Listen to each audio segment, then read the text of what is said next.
Baie welkom by Agape Gemeente aanlyn en dankie dat jy gekies het om by ons aanlyn diens in te skakel. My naam is Dawie van Skoor en ek is die gemeenteleier by Agape Gemeente en ek weet jy het soveel aanlyn opsies wat jy kan kies van wanneer dit kom by aanlyn dienste. Maar dankie dat jy hierso is. Ons wil dit graag vir die moeite werd maak. Ek weet en ons almal by Agape weet die lewe is moeilik, die lewe is gecompliseerd. En daarom wil ons vir jou inhoud skep en vir jou inhoud gee wat jou kan toerus en jou kan help om hierdie lewe suksesvol te leef. So, ons hoop jy geniet die diens en as jy daarvan gehou het, deel dit asseblief met iemand anders.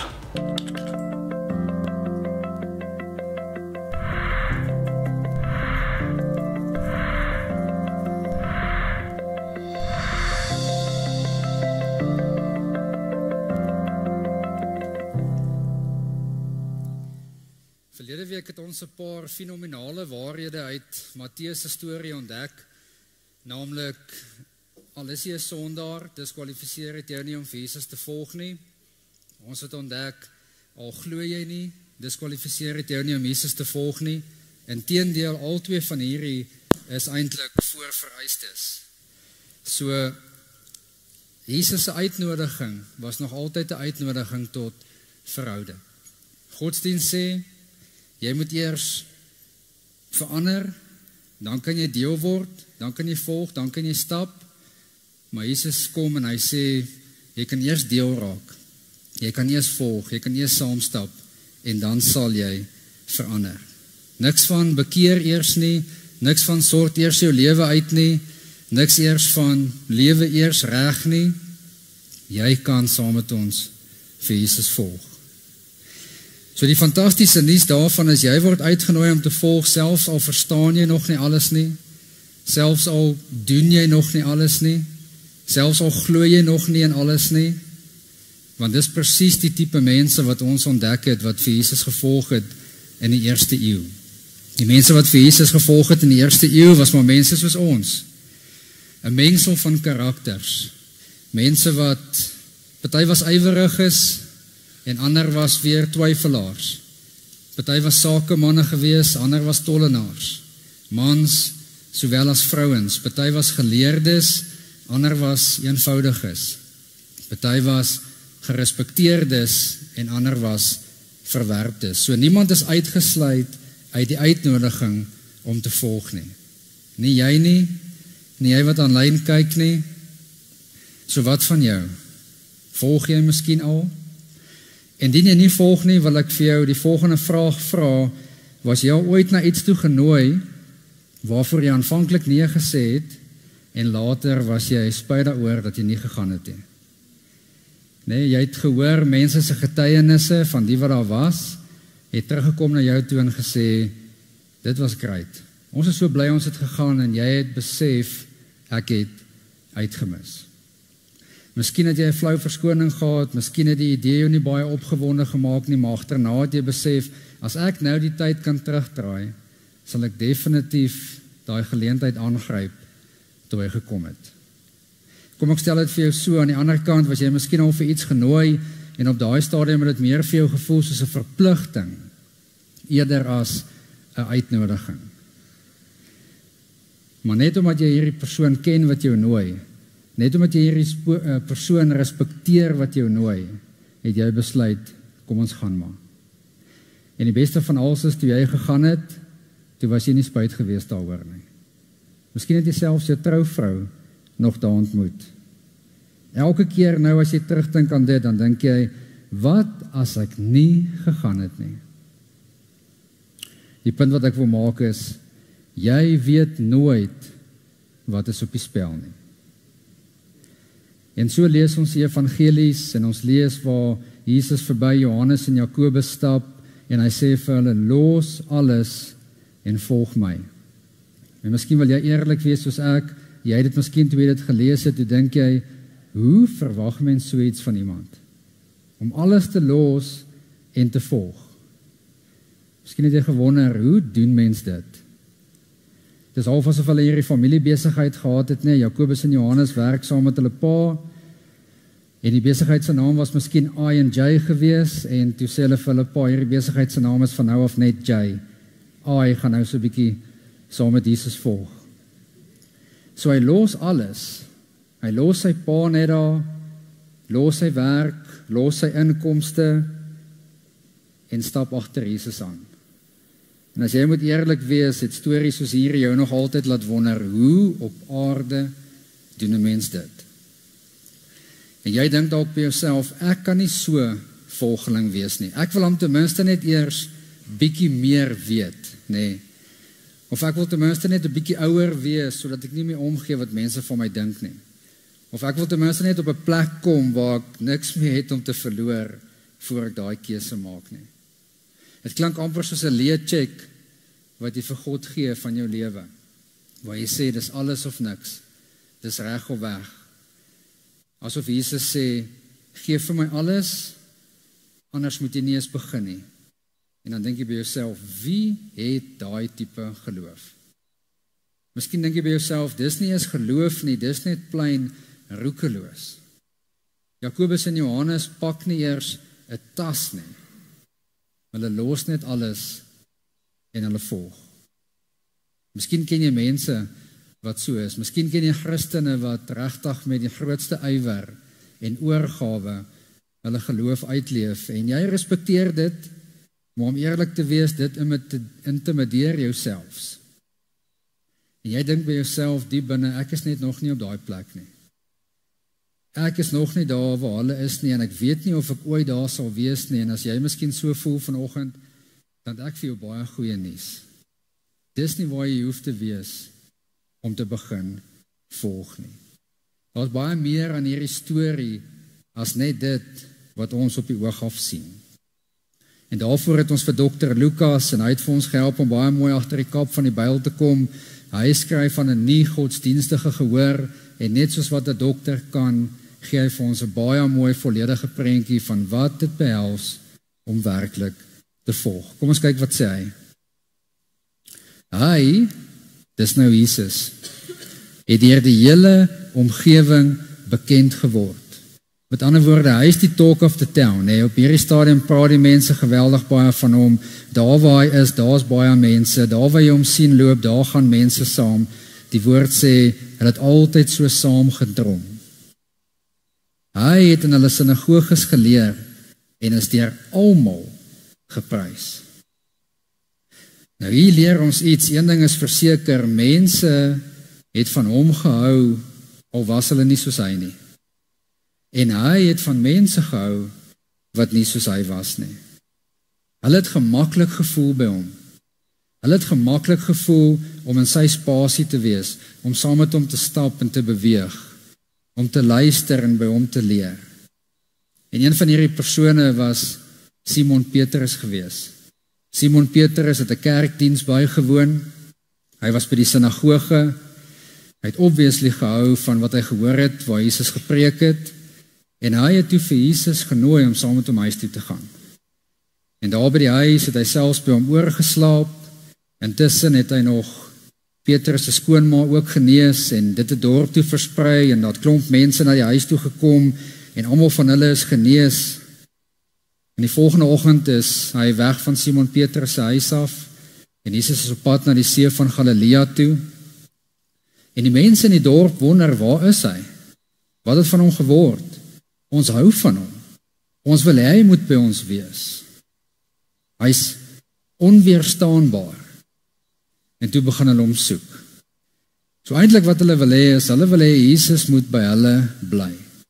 Jesus moet nie weggaan nie. Hierdie kan vir ons werk. Ek dink hulle het hom dalk gevra om sy kantoor ook in hulle dorpie op te rig. Moet asseblief nie na ander kerke toe gaan nie. Moet asseblief nie na ander omgewings toe gaan nie. Bly net hier by ons. Kom ons maak dit 'n fokus na binne toe. Kom ons hoor wat sê Jesus. Hy sê, ek moet die goeie nuus van die koningsheerskappy van God in ander plekke ook verkondig.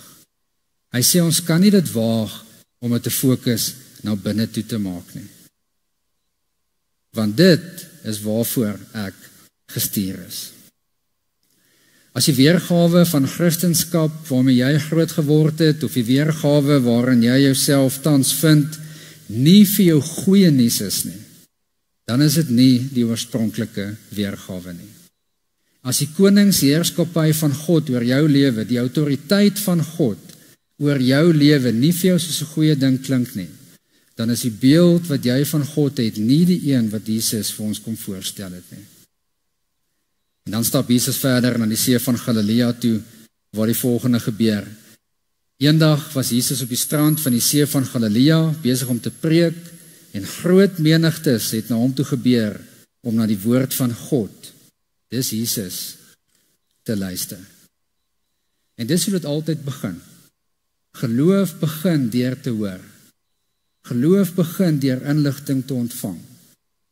As jy in 'n godsdiens is, waar daar nie vrae mag gevra word nie, daar sekere topics waaroor ons nie praat nie, jy mag niks bevraagteken nie, dan is dit rooi ligte wat aangaan. Om Jesus te volg begin nie noodwendig by om alles te glo nie, maar dit begin dikwels by om te hoor, en om te luister, en om te leer, en om te vra. Jesus se volgelinge het hom gepeper met die vraag. Hulle het nie verstaan hoekom hy sê wat hy sê nie, hoekom hy doen wat hy doen nie, hoekom gaan ons soontoe. Hulle het hom baie vrae gevra en het by hom geleer. Vrae soos wie is hy? Vrae soos wat bedoel hy met wat hy nou net gesê het? Vrae soos waarheen gaan ons? Hoekom het jy nou net modder in hierdie persoon se oë gesmeer en hy kan ewe skielik sien? En dis hoe geloof groei. Geloof groei nie met stil bly nie. Geloof groei wanneer ons luister en wanneer ons vra en wanneer ons ontdek. Kyk wat ontdek Jesus volgende. Hy het 2 leeskuite aan die waterkant gesien waar vissermanne dit gelos het om hulle nette te was. Nou hierdie vissermanne het altyd nagskof gewerk. Hulle sou deur die nag vis gevang het want die water was koeler en die visse het opgekom na die oppervlakte toe. En omdat hulle met nette gevang het, kon hulle dan makliker hulle nette oor hulle uitgooi. En dan met dagbreek sou hulle hierdie visse dan nou wal toe vat met die boot. Dis nie sulke nice bote soos ons nie. Hierdie boot moes uitgetrek gewees het by die wal. Hierdie boot moet weer droog word. Die vrouens sal dadelik begin het om die visse skoon te maak. Die man sou dadelik begin het om die nette te was. Al hierdie goedjies moet hulle afhandel, want alles moet droog word en alles moet regkom vir die volgende skof. En dan gaan hulle natuurlik, die van julle wat nagskof werk sal weet, dan gaan hulle nou gaan slaap. Maar hierdie oggend, voor dit kan gebeur, kyk wat gebeur volgende. Jesus het in een van die skuite geklim en die eienaar Simon, dis nou Simon Petrus, gevra om met 'n entjie in die water in te stoot. Hy het in die boot gaan sit en die skares van daar af geleer. Volgende vers, toe hy klaar gepraat het, het hy vir Simon gesê, vaar nou dieper in en gooi julle nette uit om te vang. Nou op hierdie punt sal mens dink, daar's daarom al 'n bietjie meer inligting, dit maak nou al 'n bietjie meer sin om hom te volg van hulle kant af. Hulle het mos nou baie meer gehoor, dit was nie net los alles volg my nie. Hy gee eers vir hulle hierdie klein eerste tree. In plaas daarvan om te sê, los die familiebesigheid, los alles, nooi hy hulle om iets te doen waarmee hulle bekend was. Hoekom nooi jy iemand om iets te gaan doen waarmee hulle bekend is? Nee, verhouding bou. Hy nooi hulle om te gaan visvang. Iets wat hulle in staat is om te doen, iets wat nie vir hulle onmoontlik is om te doen nie. Inteendeel, dis vir hulle maklik om dit te doen. Maar wat dit wel was, as jy hierdie gedeelte lees, dan voel dit vir jou, het was wel so 'n bietjie onredelik geweest. Dit sou wel vir hierdie mense so 'n bietjie iets gekos het, want hulle kom so pas terug van 'n baie onsuksesvolle nag. Hulle het die maandelikse salaris gekry nie, dit wat hulle gevang het was hulle salaris, en hulle kom van 'n nag se werk af, en hulle het niks gevang nie. En hy vra vir hulle, kom ons gaan weer uit. Nou wonder ek, wat sou jou reaksie gewees het? Wat sou jy vir hom gesê het? Kom ons kyk wat sê Petrus vir hom. Hy sê, meneer. En meneer is 'n teken van respek. Onthou my vraag nou, iemand nooi om iets te gaan doen, jy het nie lus om dit te gaan doen nie, maak jy nie regtig opgewonde nie, maar die persoon wat jou vra, jy respekteer die persoon. Jy hou van die persoon, en daarom gaan jy maar. Meneer, het Simon geantwoord, ons het die hele nag hard gewerk en niks gevang nie. Met ander woorde, meneer, ek weet nie hoeveel weet jy van visvang nie, maar ons het sopas gaan visvang toe ons veronderstel was om vis te vang en ons het niks gevang nie. Met ander woorde, wat dink jy sal gebeur as ons nou gaan visvang wanneer ons nie veronderstel is om vis te vang nie? En ek is sekerheid by homself gedink, as dit enigiemand anders was wat my hierdie vraag gevra het, sou dit 'n onmiddellike nee gewees het. Maar ek ken vir Jesus. Ek respekteer vir Jesus. Ek het hom al hoor preek. Ek het hom na my lewe toe genooi, ek het hom na my huis toe genooi. Ons het verhouding gebou, hy het selfs mense genees. So as hierdie man wil gaan visvang en hy is bereid om niks te vang nie, hoekom nie? En dis nogal hier waar hierdie storie met my lewe kruis. En hopelik met jou nou ook. Kyk wat sê hy volgende. Hy sê volgende, maar as u so sê, sal ons weer probeer. En dis waar ek saam met jou wil stilstaan vanoggend. Jesus vra, sal julle my vertrou in hierdie een klein dingetjie? Sal julle een klein tree van geloof gee om uit te vind of daar nie 'n bietjie meer aan my is as wat jy dink nie? Soos jy groot geword het, soos jy geleer is, soos ander mense jou vertel het, kom vind self uit.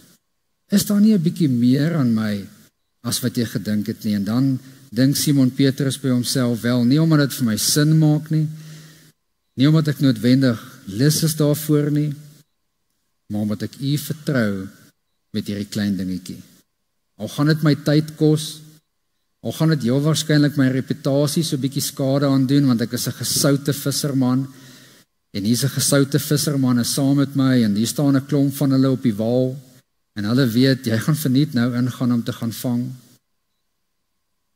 Gaan dalk my reputasie skade aandoen, maar ek het al genoeg geluister om te weet, jy weet dalk net iets wat ek nie weet nie. En dit is so. Petrus het nie geweet wat is op die spel nie. As hy in hierdie oomblik sou besluit het om nee te sê, as hy hierdie oomblik by hom laat verbygegaan het, so ek en jy nie eens van Petrus geweet het vandag nie. Hy sou net 'n naamlose visserman gebly het. Kom ons maak die benadering so 'n bietjie anders. Kom ons sê Jesus het hom benader en vir hom gesê, ek weet jy het 'n onsuksesvolle nag gehad, maar kom ons vat hierdie boot van jou. Kom ons gaan in om vis te vang, en ek sê vir jou wat, as jy vandag vir my ja sê, as jy vandag bereid is om dit te doen, wil ek vir jou wys wat gaan vir jou voorlê. En dan wys hy vir hom die prentjie van die Sint Pieters Basilika. En hy wys vir hom, dit is hoe jou graf eendag gaan lyk. Jy gaan so bekend raak, as jy vandag vir my ja sê, dat mense 118 jaar lank gaan bou aan 'n gebou om jou te kan onthou. Dis hoe bekend jy gaan wees. En hulle gaan dit namens jou vernoem, dis Sint Pieters Basilika. OK Petrus, wat sê jy nou? Is jy bereid om uit te gaan op die water? Wat dink julle sou hy gesê het? Verseker. Jesus, vat alles. Hier is my lewe. Vat alles. Vat die boot, vat die roeispane, vat die reddingspaadjies. Alles is hier. Maar die punt is, Petrus, net soos ek en jy, weet nie wat op die spel is nie. Het is net 'n gewone besluit wat hy weer moes neem, soos elke dag om uit te gaan op die water, maar hierdie keer moes hy dit op die manier doen wat Jesus dit wil doen. Hy moes vertrou. En daai een klein tree het sy lewe verander en die hele geskiedenis verander. 'n Klein tree van vertroue. Kyk wat gebeur volgende. En hierdie keer was hulle net so vol dat dit begin skeer het. So al het Simon nie geglo nie, het hy nog steeds gegaan. Miskien glo jy ook nie. Aanvaar die uitnodiging. Daai terme wat hy gebruik het, omdat u so sê, het die potensiaal om die rigting van jou lewe vir altyd te verander. Kyk wat is Petrus se reaksie op dit. Toe Simon Petrus besef wat gebeur het, val hy op sy knieë voor Jesus en sê, dis 'n nuwe titel. Dis nie meer net respek nie. Here, gaan asseblief weg van my af. Ek is 'n te groot sondaar. Wat het intussen gebeur, nê? Het 'n oomblik plaasgevind. Op hierdie oomblik het Petrus besef wie's Jesus werklik. En hy het besef wie's hy werklik. Tussen Petrus en Jesus was dit nie love at first sight nie, nê. Hulle het eers 'n pad saam gestap. En hier begin verhouding. Verlede week met Matteus, kom uit die tollhokkie uit. Volg my, stap saam. Was nie love at first sight nie. Matteus het saamgestap. Waar het Matteus se oomblik plaasgevind? Daar aan tafel, toe Jesus sê, hy is 'n dokter, en hy het gekom vir die siekes. En daar was Matteus se oomblik gewees. Matteus het besef, ek het 'n dokter nodig. Hy het besef wie hy is, en hy het besef wie Jesus werklik is. Hier was Petrus se oomblik gewees, waar hy gaan van meneer na Here. Ek besef nou wie U is. So wat van jou? Jy miskien al so oomblik gehad. Jy besef, ek het groot geword in die kerk. Ek volg vir Jesus al baie jare, ek sal baie jare deel. Besig om agter hom aan te stap en die pad agter hom aan loop so deur die kerk. Dit loop so deur groepslewe.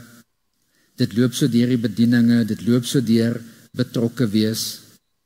En die volgende oomblik het jy so oomblik en alles verander. Petrus het eintlik aanvanklik aanvaar dat God hom van sondaars distansieer. Dis wat hy geleer het. Die godsdienstige leiers het hulle self gedistansieer van iemand soos Petrus. En hier besef hy, Jesus doen dit nie. Ten spyte van wie hy is. Hy sê, ek is 'n te groot sondaar, gaan weg van my af. Hy dink Jesus weet dit nie. Jesus weet dit, maar ten spyte van dit, nader hy hom juis. Kyk wat sê Jesus volgende. Jesus het vir Simon geantwoord. Ten spyte van wie jy dink jy is, moenie bang wees nie. Van nou af, sal jy mense vang. En toe hulle aan wal kom, het hulle alles net so laat lê en Jesus gevolg. Sien jy wat hier gebeur het? Dit was nie 'n geval van, hy stap verby hulle en sê vir hulle, los alles, volg my nie. Dit het eers begin met 'n pad saamstap. Eers die sinagoge, toe hulle huis toe die boot, toe die visvang. Is al hierdie verhouding bou wat plaasgevind het. En dan besluit Petrus self, ek los nou alles vir jou. En weet jy wat? Jy sou presies dieselfde gedoen het as hy so iets vir jou gedoen het. Maar weet jy wat? Dan kom Petrus later en hy skryf vir ons self en hy sê vir ons, Jesus het veel meer as dit vir jou gedoen. Kom ons kyk wat sê hy. Hy het self ons sondes in sy liggaam aan die kruis gedra. En dis wat jy sopas met nagmaal gedoen het. Jy het so 'n bietjie weer onthou dat Jesus vir jou veel meer gedoen het as wat hy in daai oomblik net vir Petrus gedoen het. Lukas en Petrus sê vir ons, dis hoekom jy moet volg. Dis hoekom dit moeite werd is om te volg. Dis hoekom ons gevolg het. Nie vir wat hy sal doen nie, maar vir dit wat jy nou herdenk het met nagmaal. Dit wat hy reeds vir jou gedoen het. So die storie van Petrus leer vir ons dat volg nie net gaan oor glo nie, volg gaan oor doen. Jesus nooi jou uit om hierdie stap te neem, en as jy miskien al daai stap geneem het, dan wil ek nou met jou gesels vir die res van ons tyd oor 4 fases van volg. En ons almal bevind ons ergens op hierdie reis, en hierdie 4 fases help ons om te verstaan hoe lyk groei wanneer ek volg. Ons begin eers beweeg, met ander woorde, ons maak eers daai keuse om saam te begin stap, en mettertyd leer ek, en ek groei, en ek begin vertrou, en ek los alles vol. Fase 1, sit en luister. Nou hier sit jy en luister, dit is nie 'n baie groot opoffering nie, nê. Dis net om naby te wees.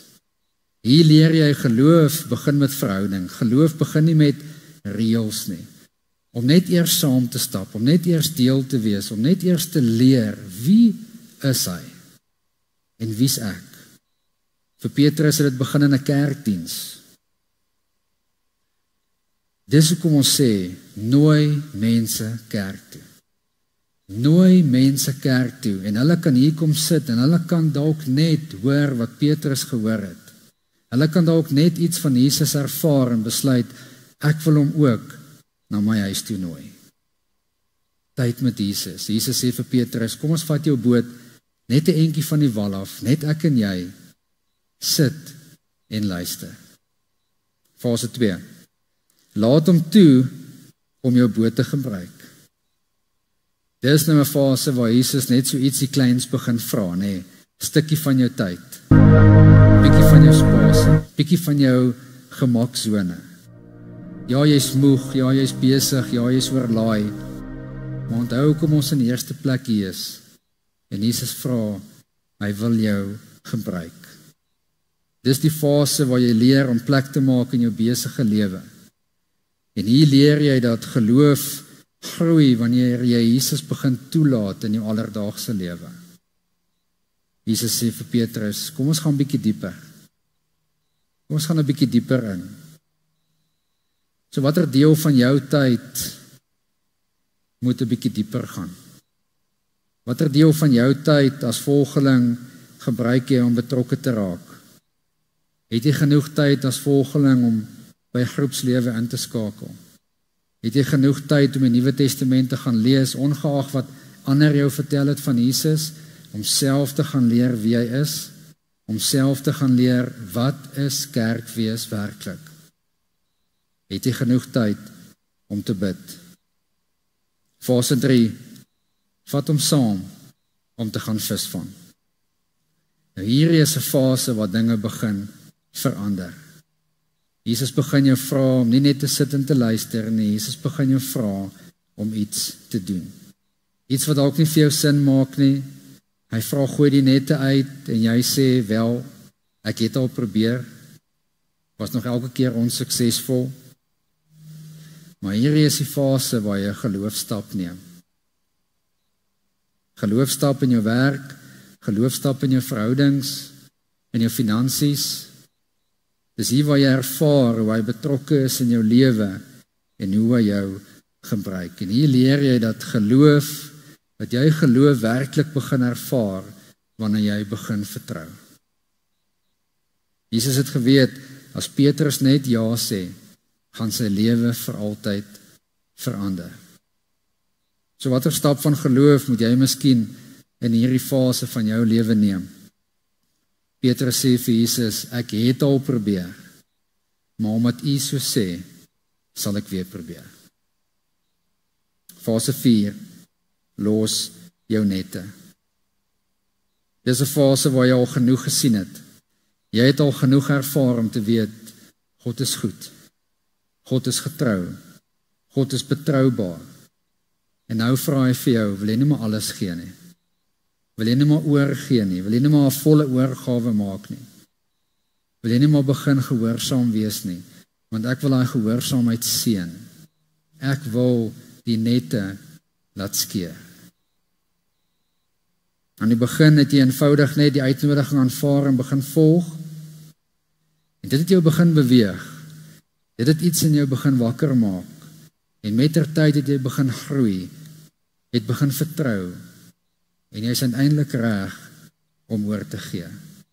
Nie omdat jy moet nie, maar soos Petrus, omdat jy nie anders kan nie. Die goedjies wat ons doen, die lysies wat ons afmerk, die boksies wat ons check, dis nie volg nie. Dit is die gevolg van volg. Volg is net om te leer wie is hy en wie is jy, om daai oomblik met hom te hê. Die volgende oomblik stap jy 'n tipe van pad saam met hom, dat jy nie eens agterkom, jy tik al die boksies nie. So volg beteken nie alles perfek doen nie. Volg beteken om ja te sê vir Jesus, al verstaan jy nie als nie, al voel dit ongemaklik, al kos dit jou iets, aanvaar die uitnodiging. En hy vat verantwoordelikheid om jou by die uitkoms te bring. So terug by my vraag. Was jy ooit genooi vir iets, en jy het nee gesê, en jy is later spyt daaroor?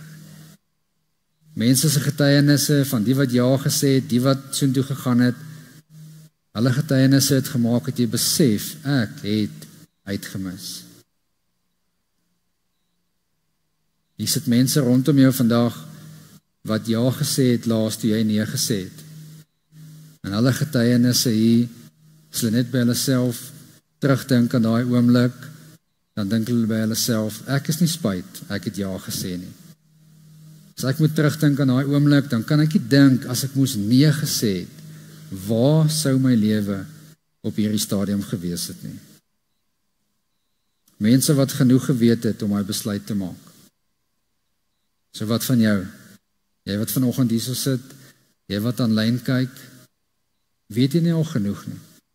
Het jy nie al genoeg ervaar om daai besluit te maak nie? Petrus het nie geweet wat dit inhou nie, jy ook nie, maar hy het genoeg geweet om te sê, omdat U so sê, sal ek probeer.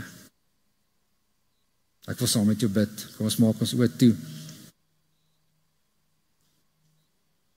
Here Jesus, dankie dat U ons nooi om te volg. Beste van ons, net soos ons is. En ons al weet nie altyd wat voor lê nie, ons verstaan nie altyd alles nie. Maar vandag is daar ook iemand wat wil sê, omdat U so sê. En ek wil jou uitnooi vandag, miskien niemand kyk nie, glo almal se oë is toe. Miskien as jy vandag wil sê, omdat U so sê, miskien wil jy net daai keuse maak. Miskien wil jy net vir 'n oomblik net jou hand net so vinnig oplig en hom weer laat sak. Net vir Jesus op daai manier sê, omdat U so sê, sal ek weer probeer. Ek volg al lank, ek is al lank deel van Christendom. Ek weet genoeg, ek het genoeg ervaar om vandag 'n oorgawe te maak en te sê, ek wil begin volg.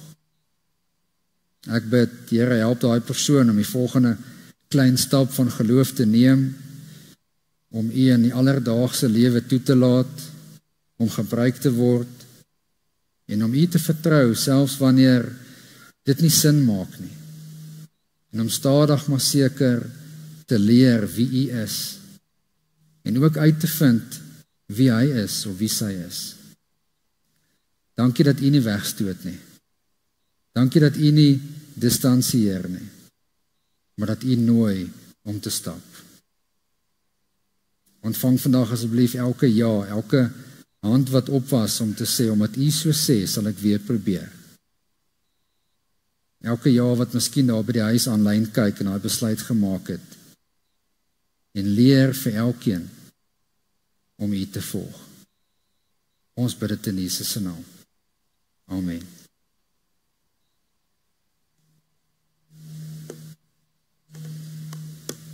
Baie dankie dat jy hier was. Ek sien jy's oop gapinkies. Ek neem aan dis die manne wat op die mannekamp is. Geniet die res van julle Sondag.